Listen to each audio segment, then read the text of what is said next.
episode 7 of Married at First Sight. Really our first few days of the couples actually living their lives together. The honeymoon is over.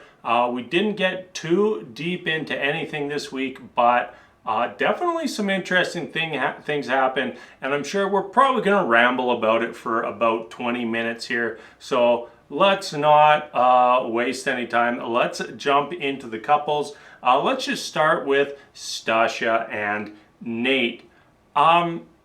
Do people really wear their shoes in their house? Like, is this an actual thing? Do people like genuinely just get home from wherever and just roll into the house with their shoes on? Like, what kind of savages are these shoe wearers in the house people? Like, if I have to take like one step into my house with my shoes on, like, I feel terrible. Like, and I'm not like an OCD neat freak. It just, you don't wear your shoes in your house. You get home, you take your shoes off. I don't understand it. I don't understand this. Like, and I think at one point we saw Stasha with shoes on in bed. Like, I don't want somebody's shoes in my bed. No, hell no. I don't want to be sleeping with little bits of dirt. That's ridiculous. Whoever's out there and is still wearing their shoes in the house, just stop it. You get home, you take your shoes off. You get to somebody else's house, take your shoes off. But anyways, let's move on. I'm not too confident about Nate's ability to do math. You see, Nate, $2,400 is more than $700. You tried to add in all these bonus costs and bonus fees, and still the best you got up to was $1,300, which somehow in your head was still more than $2,400. And if he's having issues like figuring that math equation out, I'm not hiring him as my investment guy. And also, a $700 Nespresso machine was not out of place in that house. Like, did you see that house? Like, the island in the kitchen was bigger than a lot of people's houses. Like, she can have the Nespresso machine. The Nespresso machine isn't breaking the bank for Stasha, so don't be trying to give her some sort of math lecture on not having coffee because it's going to cost too much money. She's good. She's good, Nate. And on top of that, I don't think that she really, like, she needs your money, Nate. I don't think she needs a single penny from you. And I think that relationship is going to work the other way around, that maybe she should start complaining about how you are spending your money. Stasha, she was given the full home inspection to Nate's apartment, and I don't think Nate passed. We just hit a point in the host tour where Stasha's just chucking things out. She's just throwing things on the floor. Well, what does she have? Like a pack of popcorn, expired popcorn, just chucked it on the floor. Pulls like 10 empty oatmeal containers out of the cupboard. Hilarious. I loved it when she just starts chucking stuff. And like, to make things worse, like, his was probably the best place out of all the guys. Like, maybe Miguel had a nicer place than Nate, but Nate, I think, was clearly better than the other guys whose places we saw. So apparently Stasha makes $450K. So you know what? She can have as many of those Nespresso machines as she damn well wants. If she wants to buy a new one every week, guess what? She can. It's not a big deal. And I think it's all good. Up to this point in the relationship, Nate has been very surface level. I don't think any of us are going to disagree with that, but we really started to see the pressure mount for Nate to start opening up, and it really drifted to the point from like basically being a suggestion like, hey, I'd really like it if you opened up a little bit more, to a demand and almost an implication that he was just wrong in his ways of opening up. And I don't really want to jump into Nate's corner, but I absolutely have to on this one, because people open up in their own ways. People deal things with events in their life differently.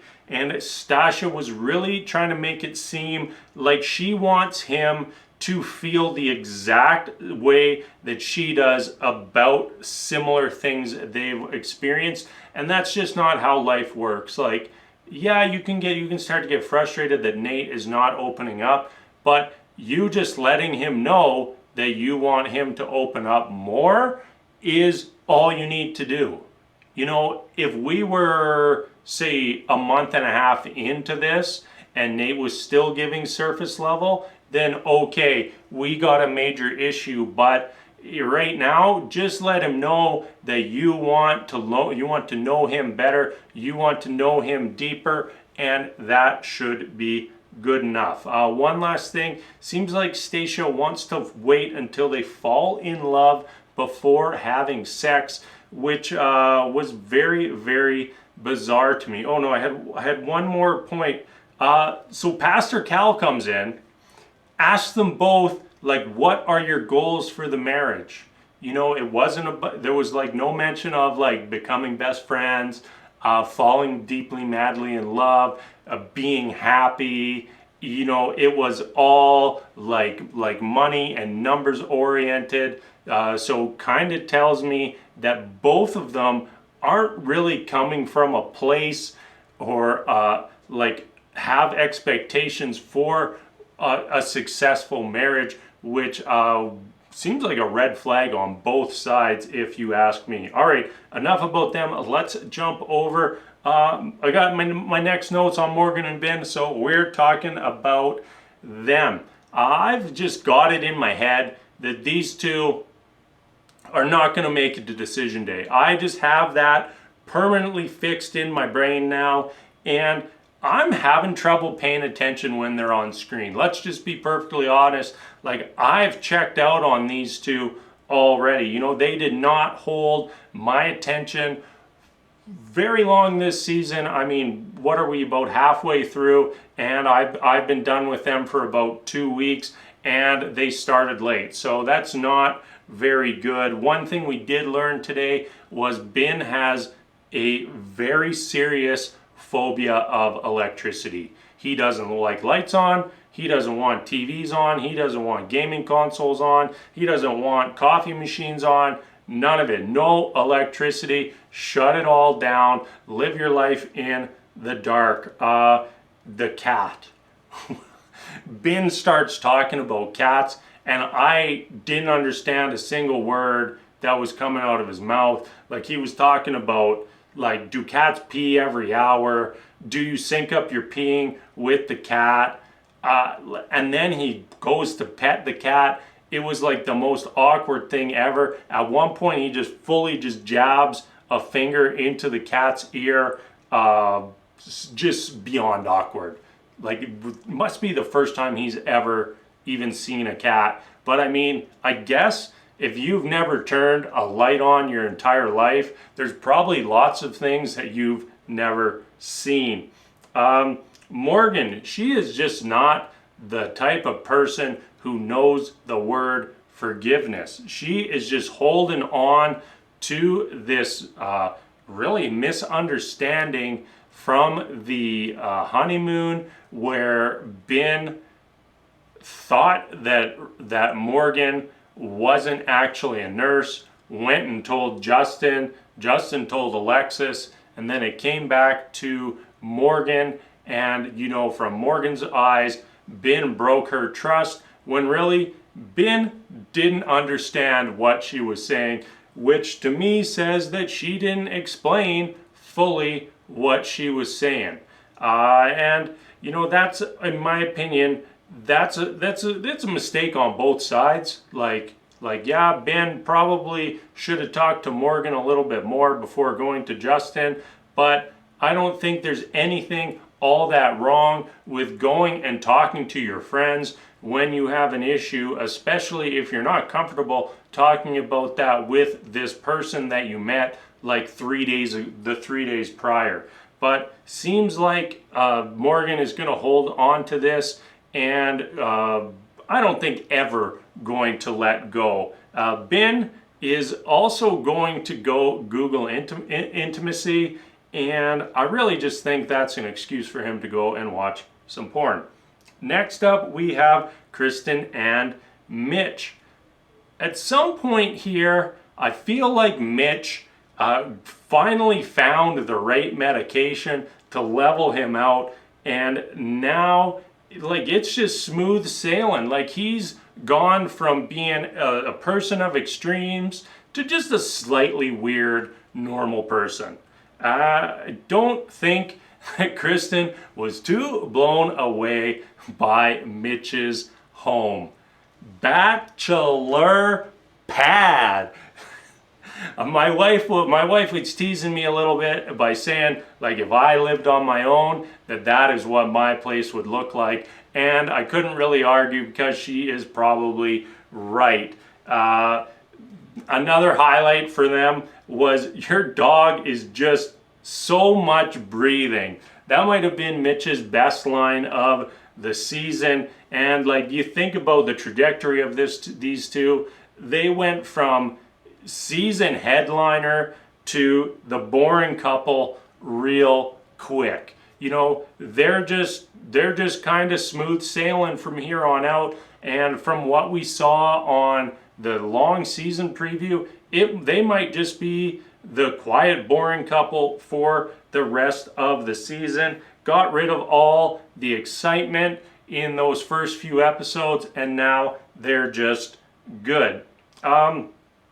I guess Kristin wanted to have sex with Mitch and basically just made some cards, and it's like, hey, here's some love things, and pulls it out, and it was like, hey, let's go have a bubble bath, and this other one I can't even read in front of the camera. All right, see ya. Might be the first time ever in Married at First Sight history that we've had a couple basically just say, all right, everybody, we're going to go have sex for the first time now. I don't know if that's ever happened, but it just did. And yeah, that's where they're at, I guess. Also, brought up that Pastor Cal didn't seem too enthused by these two basically not having talked about anything really.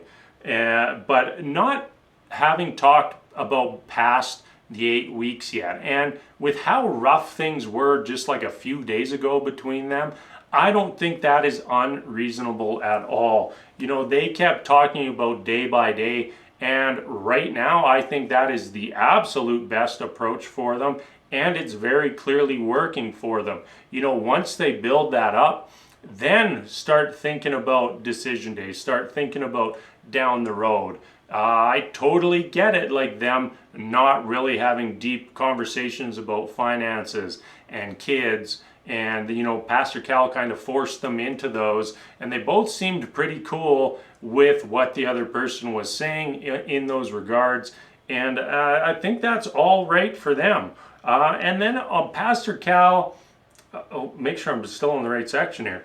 Pastor Cal was basically trying to tell them to just have a baby immediately, and I think that this is Pastor Cal's new strategy for getting successful marriages on this show, is to just convince them to baby trap themselves. You know, if there's a baby in the picture before decision day, then I think there's a good chance that they're going to stay together. It probably increases the chance, and we can go from maybe a sub 20% success rate that this franchise currently has to maybe we could bump that all the way up to 25%, which would be pretty huge for this franchise. Next up, we have Alexis and Justin. Ugh. Did not like this episode for them. We're going to have one little silly aside here first, and then we'll go into the more serious stuff from them. Alexis had some interesting art on display at her house. Looked like some nude paintings, semi-nude paintings. She had the vagina, flowers, whatever that was. And it really got me thinking about the time that I took my wife and mother-in-law to go visit my aunt and uncle and had no idea that my uncle did nude paintings. I didn't have the faintest clue, and like had this like nice meal there, and then all of a sudden they're just like, hey, let's give you a tour of our place. And then my uncle's like, yeah, and like my uncle's just this, like, he's a really smart, quiet man, like very, very straight-laced in appearance. Like he's like a numbers guy, never strike you as an art guy. And all of a sudden we walk into his gallery with all his paintings, and it's just nude paintings everywhere. And just sitting there thinking with my mother-in-law, like, oh God, like, is she okay with this? Like, what have I done? Is she ever gonna forgive me for this? But that was my immediate thought when they walked into Alexis's apartment. Alexis was not very impressed with Justin's one-room apartment. And then we had the dog stuff. I just hate bad dog stuff. I hate it. Not too long ago, my wife and I had an incident when we were walking our dogs, and someone's dog off leash came after our dogs. No one got hurt, but I just hate those moments because you love your pets deeply. People you have that animal is your companion.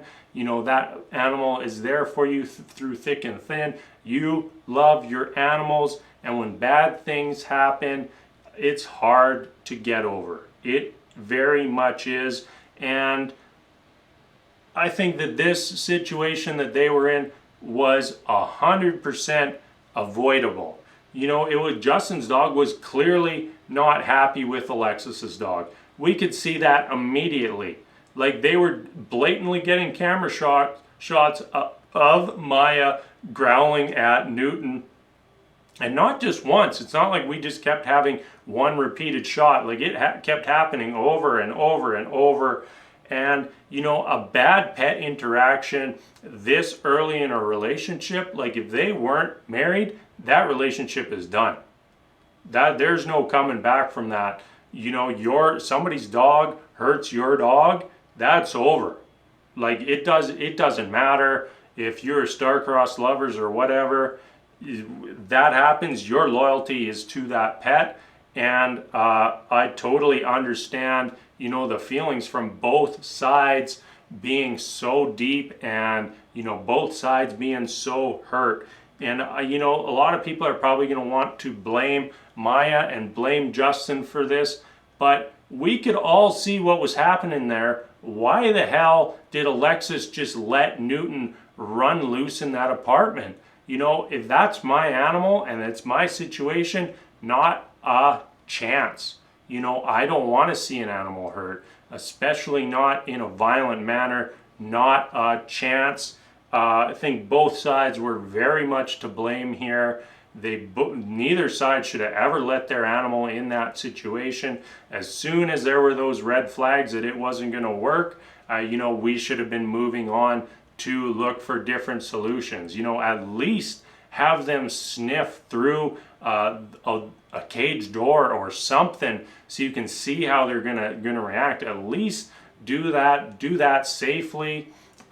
Just hated it all. And then, you know, Justin goes and drops his dog off at that place. I hated the look of that place. What were they, in the middle of the desert there in California? The dog's just outside, locked on a cement pad. Did not like that at all. For anyone who's in California right now, what are the temperatures? Like 90, 95, in that range. Yeah, go throw your dog and have him sit outside in that for 2 weeks.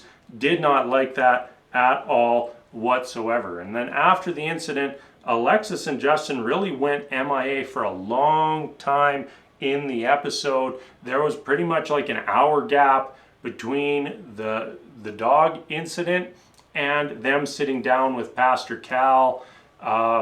There's going to be a lot to repair there. I don't know if they can get there. I don't know if someone like Pastor Cal is even helpful for them in that situation. Like maybe gets them talking a little bit more, but there's going to be lingering feelings, lingering emotions about this, and ultimately it could end up damaging this relationship. All right, let's move on to our last couple. Feel like I've been rambling a long time tonight. Lindsey and Miguel. Miguel, stop bringing up decision day. Just stop it. Just delete that word from your vocabulary, because very clearly Lindsey doesn't want to hear about it. She hears decision day and she hears that you might leave. That's what she hears. And I was glad that at the end of the episode that they changed decision day to their vow renewal day.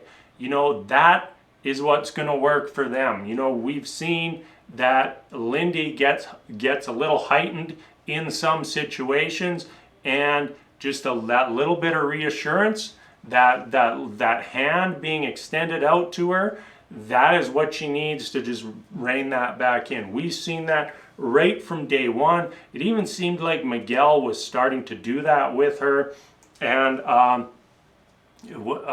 hopefully he can learn to do that more and more efficiently throughout these 8 weeks.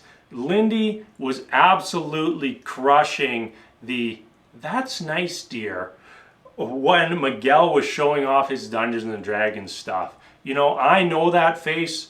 I play Dungeons and Dragons. I love Dungeons and Dragons. And I know that when I talk about Dungeons and Dragons to my wife or any of the nerdy stuff that I like to do, I always immediately get the "that's nice, dear." You know, she's there, she's listening and doing her best. But honestly, let's be real. You're just telling her stuff that she's not interested in, and that's okay. These two, they really have moments where they seem like an actual couple. You know, they're sitting down for dinner, they're kind of flirting with each other, they're being playful with each other, and they seem like a real couple. But I just don't fully buy it yet, because we have those moments where Miguel, I would, for lack of a better way to describe it, he just kind of turns cold.